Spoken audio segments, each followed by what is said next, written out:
Cientistas descobriram a quinta força da natureza. Pesquisas apontam que comer chocolate te faz viver mais tempo. Aquecimento global é uma mentira dos cientistas. O que você pode fazer para saber o que raios a ciência realmente diz e o que raios a ciência realmente não diz? Vamos conversar um cadinho. Toda afirmação científica, toda notícia sobre uma descoberta que a ciência fez tem que ter saído de algum lugar. Afinal de contas, o jornalista que escreveu uma manchete ali, em que ele se baseia para falar essa informação? E em que a gente se baseia quando a gente faz aqui vídeos de divulgação científica? Se você quiser entender um pouco melhor de todo o processo da construção desse conhecimento científico, eu já tenho um vídeo aqui no canal que se chama O que é a ciência? E lá eu explico todas as etapas desde o começo até o final do processo todo. Hoje eu quero me focar aqui em uma das coisas mais importantes quando a gente está em discussões científicas, que são os artigos científicos ou os famosos papers científicos. E esclarecer também por que afirmações que não são suportadas por artigos científicos, ainda que estejam publicadas em livros best-seller mundial, por que essas informações não são levadas a sério.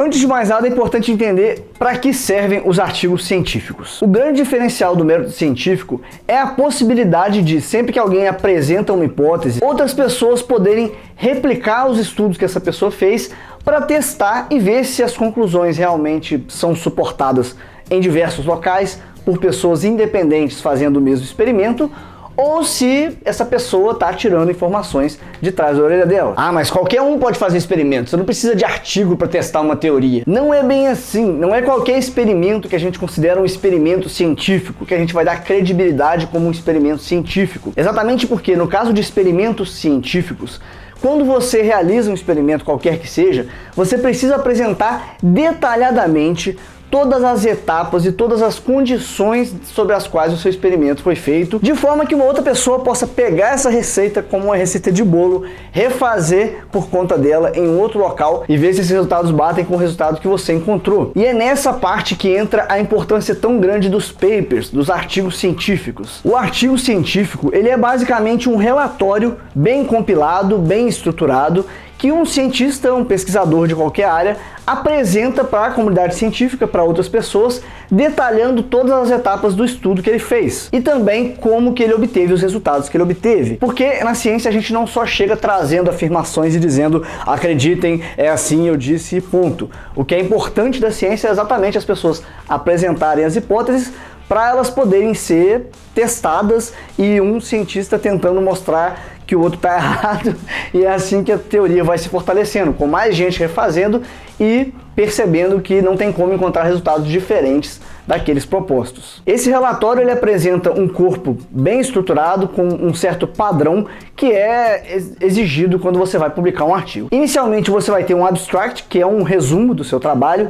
Esse abstract a gente tem que fazer ele em inglês, porque é o idioma universal, e se você quer que um estudo científico avance para mais longe, você precisa fazer um idioma que possa ser lido por mais gente. Então você vai ter esse abstract, que é um resuminho em inglês, e esse resumo vai apresentar basicamente uma visão geral de o que é esse trabalho, quais foram os resultados encontrados, o que foi testado, enfim. É um resumo para localizar quem está chegando, pegando o artigo na mão. Depois disso vem uma introdução, que é uma parte para contextualizar aquele estudo, é para dizer o que a gente tem atualmente nessa área, quais são outras pessoas que já fizeram esse tipo de investigação, quais os caminhos que essa área está tomando, qual que é a importância desse estudo, enfim. Essa introdução serve para dar essa contextualização para quem está pegando o artigo saber mais ou menos o que está sendo trabalhado ali. Esse artigo também vai conter os métodos que foram utilizados para aquele experimento ou para aquele trabalho, por exemplo, no caso de áreas teóricas, você vai ter o método apresentando ali quais são as métricas que foram usadas nas contas, quais são as identidades, mostrando quais os cálculos que foram feitos. E no caso dos experimentos, vai mostrar ali quais são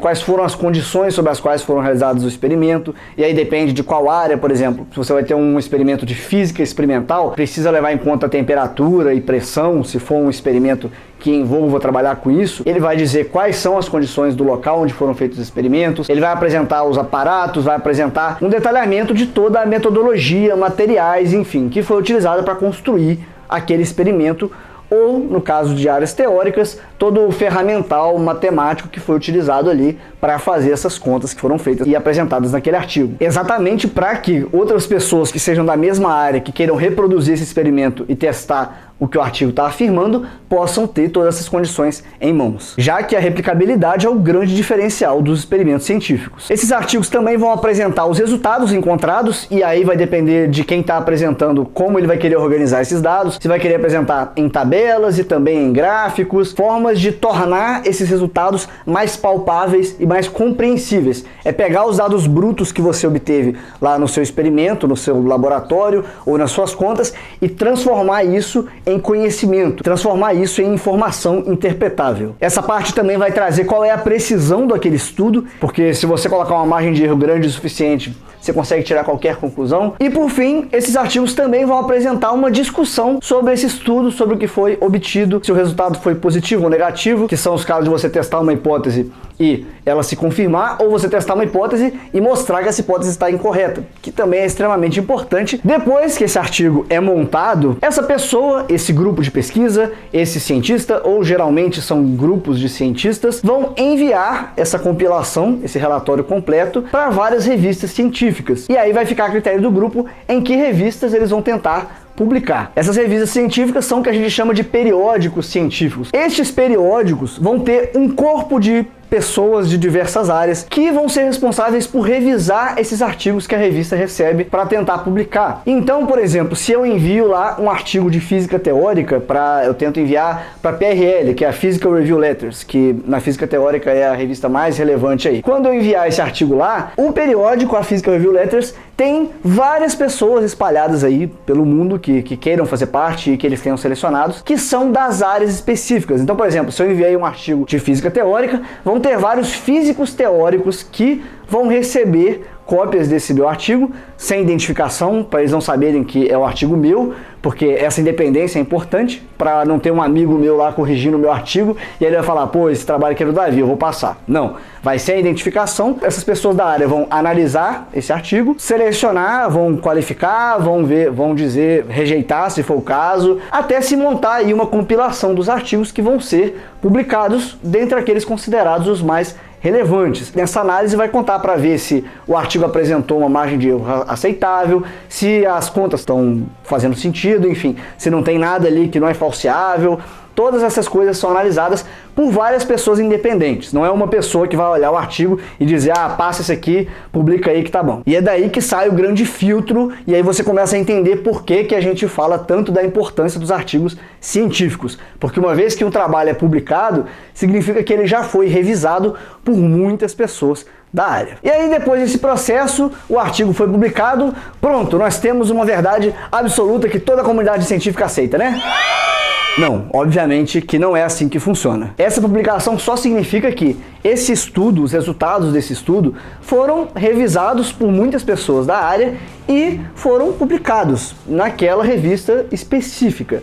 Agora vem uma outra etapa que é extremamente importante, que é a replicação, que é o teste pelo restante da comunidade científica. Quando a gente fala o restante da comunidade científica, não significa que todos os cientistas do mundo inteiro vão rever esse estudo e dizer o que eles acham.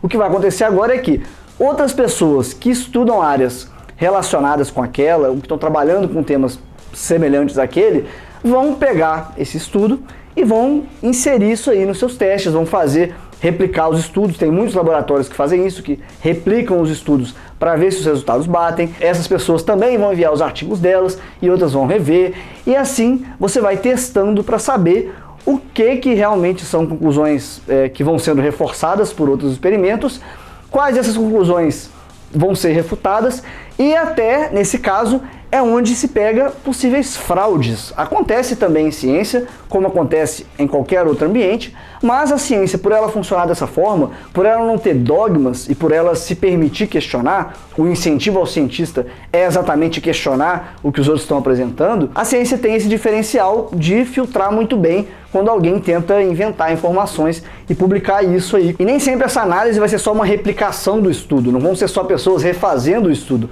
vão ter também pessoas que são da área, que trabalham, por exemplo, com a parte teórica e vão tentar interpretar esses dados experimentais. Por exemplo, o colisor de Hadrons, lá na Suíça. Como é que é o nome dele? LHC, gente, esqueci o nome. O LHC lá na Suíça, o CERN lá na Suíça, é isso que eu tava querendo lembrar. Publica resultados aí experimentais constantemente. A gente tem muitos dados experimentais nessa área de altas energias, que são resultados experimentais apresentados pelo CERN. Porém, a gente ainda não tem teoria para interpretar muitos desses dados. Em muitos casos, por exemplo, na física teórica, no pessoal da área das cordas, na teoria de campos, a ideia dessa física teórica também é tentar apresentar modelos matemáticos que consigam compreender esses resultados experimentais. E aí você tem a ciência com essa unidade entre o experimental e o teórico, e é assim que foi funcionando. Um vai alimentando o trabalho do outro, um vai tentando interpretar o trabalho do outro, um vai criticando o trabalho do outro, como aconteceu, por exemplo, naquele caso que ficou muito famoso, de quando um laboratório disse que tinha conseguido fazer neutrinos viajarem mais rápido que a velocidade da luz. Isso até hoje tem 1 milhão de pessoas que falam que Einstein era incompetente usando esse estudo, falando que neutrinos viajam mais rápido que a luz, que tá errado a relatividade, e tanta gente que espalhou isso aí, sendo que, depois que esse estudo foi publicado, a primeira coisa que aconteceu foi teóricos e pessoas que trabalham na área questionarem esse estudo, olhar o relatório completo do que os cientistas fizeram, do que os pesquisadores encontraram e apresentar possíveis erros ali, possíveis erros de cálculo, possíveis erros no experimento, coisas que eles não consideraram que eles deviam ter considerado. E nesse caso dos neutrinos, que viajavam mais rápido que a luz, o que foi encontrado é que eles tinham errado cálculos. É dose, realmente é horrível para quem fez esse experimento depois perceber isso, né? Mas é uma coisa que passou na publicação, e aí quando foi esse processo da crítica e da replicação, foi onde se detectou o problema. E aí quando se replicaram os estudos deles, não, neutrinos não viajaram mais rápido que a velocidade da luz. O único problema que aconteceu foi... Einstein estava errado! Cientistas encontraram neutrinos que viajam mais rápido que a velocidade da luz! Clique nesse link, clique, eu preciso de dinheiro nos anúncios. Como sempre acontece quando esses artigos aparecem com algo que pode gerar um interesse muito grande das pessoas. As manchetes jornalísticas aí se aproveitam desse caráter para tentar criar. E é daí que surgem essas maluquices, maluquices não, né? Vamos reformular aqui. E é daí que surgem às vezes esses exageros, como por exemplo, o chocolate te faz viver mais, um estudo comprovou. E aí, como é que você faz para testar, para ver se realmente o chocolate te faz viver mais? Tem que ir atrás de quem são os cientistas que disseram isso. Onde está o paper que foi publicado dizendo isso? Aí você vai procurando o paper, você vai procurando o link, e muitas vezes você vai cair em lugar nenhum, porque às vezes esse pessoal inventou e saiu citando blog, citando site, e não tiveram realmente cientistas fazendo esse estudo. Eventualmente você até consegue encontrar o estudo, mas quando você vai analisar o estudo, você percebe que a margem de erro que a pessoa usou torna aquele estudo ali um pouco questionável. Por exemplo, ela encontrou uma relação ali de 51% das pessoas que comeram chocolate viveram mais, 49% não. É difícil você dizer que realmente tem uma relação causal ali, e aí que entra o que é um grande problema hoje, que é o tal do p-hacking, né? P-hacking, eu não sei... P-hacking, que é uma forma de aumentar essa margem de erro aí, a ponto de você dizer que apresentou resultados inovadores, quando na verdade seu estudo não necessariamente mostrou correlação nenhuma. E aí, ao invés de você publicar um resultado negativo, dizendo que o seu estudo não encontrou aquela relação, você apresenta um resultado positivo com uma margem de erro gigantesca. É por isso que é sempre importante quando a gente fala do que a comunidade científica tem a dizer sobre esse experimento, sobre esse estudo, qual que foi a reação dos especialistas na área, o que outros estudos estão dizendo, porque é assim que se constrói esse conhecimento. E se não fosse pelos artigos científicos, não teria como fazer esses testes. É aí que entra o problema de muitos desses experimentos que o pessoal divulga por aí, por exemplo, o experimento do arroz, que o arroz tratado bem fica bom, o arroz tratado mal fica podre, e o experimento que mostra que a consciência faz a partícula desviar, ou o feixe de luz desviar. Esses estudos todos aí, muitos deles, a maioria, não tem artigos científicos, não são publicados aí com critério, então não dá para reproduzir. E mesmo aqueles que passaram e foram publicados aí, passaram por críticas, já matemáticos mostraram problemas nas contas, muitos fizeram essa questão aí do p-hacking. Então a gente tem sempre que se atentar a essa parte também na hora de analisar as descobertas científicas, e não só em um artigo que foi publicado como se isso dissesse a palavra final sobre o assunto. Fora isso, tem também a questão de que nem toda revista e periódico que publica artigos, que diz publicar artigos científicos, é confiável. Existem muitas revistas aí, muitos periódicos que publicam aos montes esses artigos aí relacionando, enfim, misticismo com física quântica e religião com ciência, uma série de artigos desse jeito, só que essas revistas não têm credibilidade. Eu posso até falar em um próximo vídeo sobre como analisar essa credibilidade, mas aqui vai entrar, por exemplo, quantas pessoas citam aqueles estudos daquela revista, qual é a quantidade de artigos que essa revista publica que realmente traz resultados que se mantêm, enfim. Entra uma série de critérios aqui que vão medir aí para você saber se essa revista científica específica que publicou aquele artigo tem credibilidade ou não. E é por isso que é extremamente importante ver a reação da comunidade científica. Agora que a gente já conversou bastante aí sobre o que é o artigo científico e qual que é a importância dele, eu vou dizer para você aqui uma receita básica de como você pode ler um artigo científico ou pelo menos interpretar os resultados de um artigo científico, caso você não seja daquela área, mas esteja querendo saber se aquela informação que você está vendo está certa ou está errada. Antes de mais nada, existe um conceito que chama academicismo, que é você entender o seguinte: existem especialistas em todas as áreas e quando esses especialistas todos estão concordando a respeito de uma certa conclusão, provavelmente eles sabem do que eles estão falando. É diferente de um argumento de autoridade que o pessoal adora usar aqui no Brasil porque é o país da carteirada, né?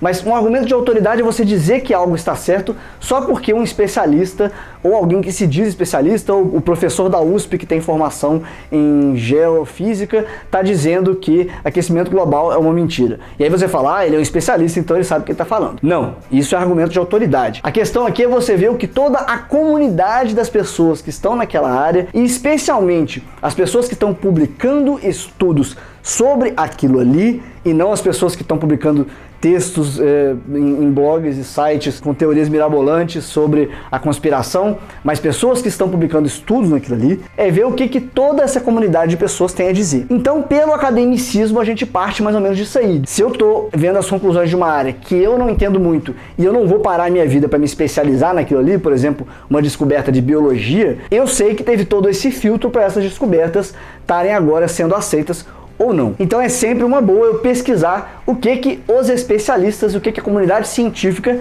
tem a dizer sobre esse estudo. É aqui que entra a importância desses estudos, dessas meta-análises, esses levantamentos de estudo das áreas, para poder a gente tirar informações melhores sobre um assunto ou outro. Porque essas análises vão pegar várias pessoas que estudaram esse tema no mundo inteiro ou em uma área sobre um assunto específico, e elas vão tentar compilar para mostrar quais são as conclusões nas quais os especialistas dessa área estão concordando e quais são as conclusões nas quais eles não estão concordando. Por exemplo, no caso do aquecimento global, quando a gente fala que tem consenso na comunidade científica, a questão aí não é que todos os cientistas, para quem você perguntar se eles acreditam ou não no aquecimento global, todos eles vão dizer que sim. Não é assim que funciona para você analisar o consenso da comunidade científica. Primeiro que você não está atrás de unanimidade. Unanimidade é todo mundo concordar, e isso nunca vai existir se tiver unanimidade, tem uma coisa errada. Segundo que, para você saber o que a comunidade científica tem a dizer sobre um certo assunto, o que vai ser importante são esses estudos, se eu não me engano o nome são esses meta-estudos, eu realmente não estou lembrando o nome aqui agora, mas são esses estudos que vão coletar todos os artigos e todos os estudos que estão sendo feitos sobre aquele tema específico e comparar as conclusões que esses artigos estão chegando. E é nesses estudos que você encontra que 97, 98% aí dos estudos sobre aquecimento global estão chegando à mesma conclusão que eu já falei no meu vídeo aí sobre aquecimento global. Assistam, que eu dediquei bastante para aquele vídeo e eu acho que ficou bem legal. É daí que sai a gente dizer que existe consenso ou não na comunidade científica. Não é ouvindo todo mundo que tem opinião para dar. Até porque opinião qualquer um pode dar, mesmo que não tenha conhecimento nenhum sobre a área, né? A internet tá aí para mostrar isso pra gente. Agora, vamos dizer que você viu uma manchete aí, que a manchete até indexou lá o artigo científico original e você tá querendo saber se você pode ou não confiar nessa manchete. Antes de mais nada, você abre o artigo para conferir o texto. A primeira coisa que você vai ver é o abstract, é o resuminho. Você precisa ter uma noção de inglês na maior parte dos casos aí, você não precisa ser especialista, você não precisa saber falar inglês completamente, só precisa ter uma base para você compreender aquele resumo. Naquele resumo, geralmente você já consegue pegar aí quase 100% dessas manchetes cabulosíssimas que o pessoal posta falando sobre descobertas miraculosas e mirabolantes que nem sempre são verdade. Porque no resumo, você já consegue ter uma visão geral de o que é aquele estudo, realmente o que é aquele estudo, e quais são realmente as conclusões encontradas ou ou não naquele estudo. E geralmente só conferindo o resumo você já percebe aí as diferenças entre o que foi dito nas manchetes jornalísticas e o que realmente os pesquisadores quiseram dizer. Depois disso você vai para o corpo do artigo. Ninguém lê um artigo inteiro. É loucura você querer ler um artigo inteiro, especialmente se você está falando de uma área que não é a sua. Se for um estudo que você está fazendo e você está coletando artigos de outras pessoas para enriquecer o seu estudo, aí tudo bem, você vai ler com mais detalhe. Agora, quando você vai ler um estudo científico sobre um tema que você quer conhecer um pouco melhor, não tem sentido nenhum você ler o artigo inteiro. Uma forma de você conseguir entender melhor é, passa o olho pela introdução. A introdução geralmente é a parte ali onde a pessoa vai apresentar outras fontes que você pode consultar se você quiser, outros autores que estão trabalhando com aquilo, vai localizar mais ou menos em que área aquela pesquisa foi feita, qual que é a relevância. Você consegue ter uma noção disso porque esse é o papel da introdução, é contextualizar esse estudo. Eu falo você passar o olho porque geralmente essa introdução parte da ideia de que você que está lendo tem algum conhecimento básico na área. A ideia da introdução não é te ensinar uma área que você não conhece, ela é só contextualizar aquele estudo. Depois disso é bom você conferir a metodologia daquele estudo. E aqui isso é principalmente útil se os resultados que você viu sendo anunciados são muito mirabolantes ou são coisas muito revolucionárias. Porque às vezes é nessa metodologia que você vai pegar se alguma coisa está esquisita ali na forma como foi feito o estudo. E aí, por exemplo, que esses estudos que tentam relacionar a física quântica com a ciência sempre passam batidos, porque eles têm metodologias que não são falseáveis ou que às vezes não estão realmente investigando coisas físicas. É tudo um mundo um pouco poético ali, enfim. Eu não vou entrar nesse detalhe aqui porque eu já falei em outros vídeos. Depois entra o principal, que são os resultados, tabelas, gráficos, porque é aqui que o cientista, é aqui que o pesquisador apresenta o que ele encontrou com as investigações deles. É aqui que está o conhecimento científico que foi gerado. É ali que ele vai mostrar, por exemplo, relações físicas, é ali que ele vai mostrar o que acontece quando você faz tal coisa, é ali que ele vai mostrar todos esses dados que ele investigou. E por último, é muito bom você passar pela discussão e pela conclusão, que é onde o pesquisador que trabalha naquela área vai dizer em que esse estudo dele pode ser utilizado, o que aquele estudo dele leva a gente a pensar, quais são as possibilidades que a gente tem a partir disso que ele encontrou, o que deve ser olhado com mais detalhe, o que não funciona, o que funciona, enfim. Essa discussão aí é a parte onde vai ter uma análise melhor desses resultados que foram encontrados. Então pronto. Tendo atenção a esses detalhes aí, você já consegue pegar um artigo científico e pelo menos tentar tirar alguma informação ali, ou ainda filtrar uma informação que você viu sendo divulgada em um outro lugar. Eu espero que esse vídeo tenha sido útil para você. Se vocês quiserem que eu aborde com um pouco mais de detalhe alguma coisa aí, a gente pode fazer isso em vídeos futuros. Muito obrigado a todos que tornam possível o meu trabalho através do padrim.com.br/primatafalante e também patreon.com/primatafalante. Se você também quiser apoiar meu trabalho aqui e me ajudar a fazer essa maratona aí de 30 vídeos em 30 dias, acesse esses endereços. Esse é o primeiro vídeo dessa maratona aí, de um vídeo por dia em outubro, para quem ainda não sabe, todos os dias agora em outubro de 2000, não sei porque eu olhei no relógio, porque não tem o ano aqui, mas todos os dias de outubro de 2017 eu vou publicar um vídeo aqui. Então venham também aqui para essa maratona todos os dias, assista o vídeo, curte, compartilha, se inscreve, etc, etc, etc, etc. Abraço pra vocês e até o próximo vídeo, amanhã, nessa maratona de vídeo todo dia. Obviamente que não é assim que funciona. O meu tablet desligou de novo! É só porque eu tô fazendo essa maratona de 30 vídeos em 30 dias. Aí agora vai começar a aparecer um monte de problema que eu não tinha antes de começar a fazer esse compromisso. Vamos ver se meu tablet liga novamente. Putz, será que morreu de vez? Ah, tablet! Funciona, meu filho! Você tá ligando ainda? Eu uso essa porcaria o dia inteiro. Eu assisto até vídeo nessa porcaria. Aí com um documento do Google Drive é a hora em que ele trava, na hora que eu tô gravando os vídeos. Lei de Murphy é a única lei pra qual não existem exceções. Né? Beleza, tá ligando. And I think my spaceship knows which way to go. Tell my wife I love her very much. Okay.